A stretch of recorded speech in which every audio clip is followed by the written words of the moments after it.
personnel called me and asked if I would come to the 50th anniversary of the founding of the United Nations. Would I come? Would I write a poem for the world? Would I come to San Francisco and do the poem at a place to signify the place where United Nations was founded? Now, when United Nations was founded, I was 16.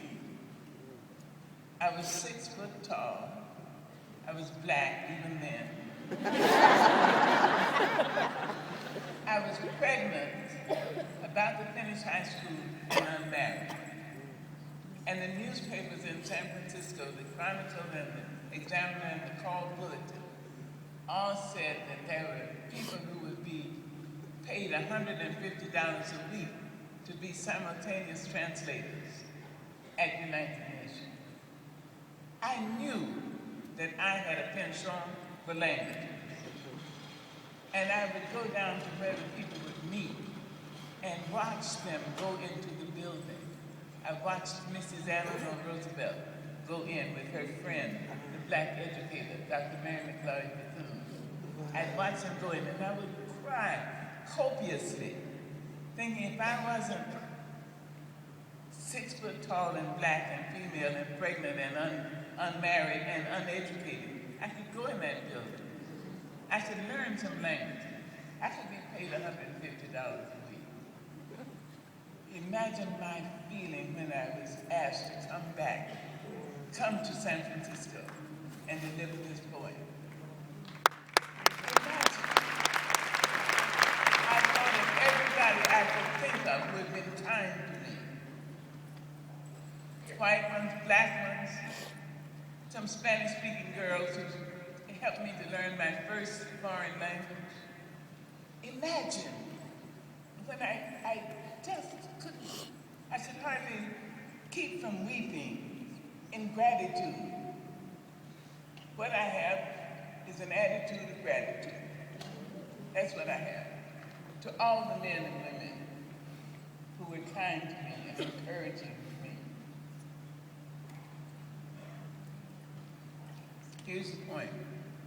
I'm happy to know that you're going to be able to unload this, or whatever the word is. I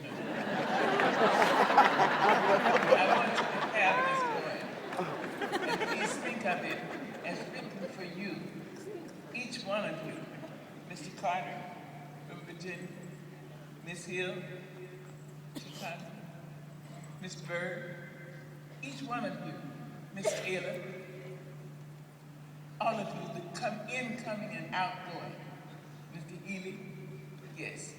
Please take this poem and see that it is written for you. We, this people, on a small and lonely planet, traveling through casual space, past the loose stars, across the way of indifferent suns, to a destination where all signs tell us it is possible and imperative that we learn a brave and startling truth. And when we come to it, to the day of peacemaking, when we release our fingers from fists of hostility, when the curtain falls on the minstrel show of hate and faces sooted with scorn are scrubbed clean, when battlefields and coliseum no longer rake our unique and particular sons and daughters up from the bruised and bloody grass to lay them in identical plots in foreign soil.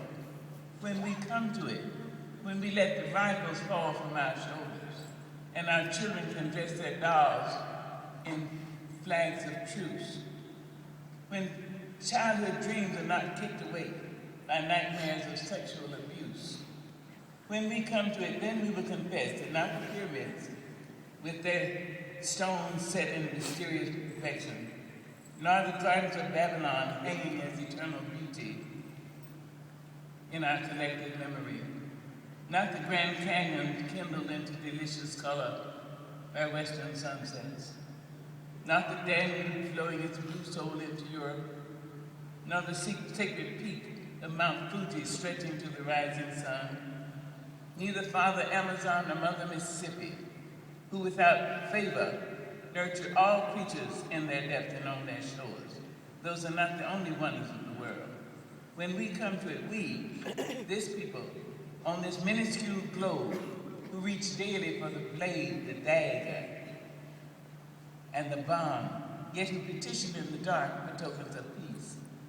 We, this people, on this mote of matter, in whose mouths abide cankerous words which challenge our very existence, yet out of those same mouths can come songs of such exquisite sweetness that the heart falters in its labor and the body is quieted into awe. We, this people, on this floating island, whose hands can strike with such abandon that in a twinkling life is sapped from the living. Yet those same hands can touch with such healing, irresistible tenderness that the haughty neck is happy to bow and the proud back is glad to bend. Out of such chaos, of such contradiction, we learn we are neither devils nor divines. When we come to it, we, this people, on this wayward floating body, created on this earth, of this earth, have the power to fashion for this earth a climate where every man and every woman can live freely without sanctimonious piety, without crippling fear. When we come to it, we must confess that we are the possible. We are the true. We are the miraculous. We. When it looks like the sun wasn't shining anymore, when we say, I am grateful to be a rainbow in somebody's cloud.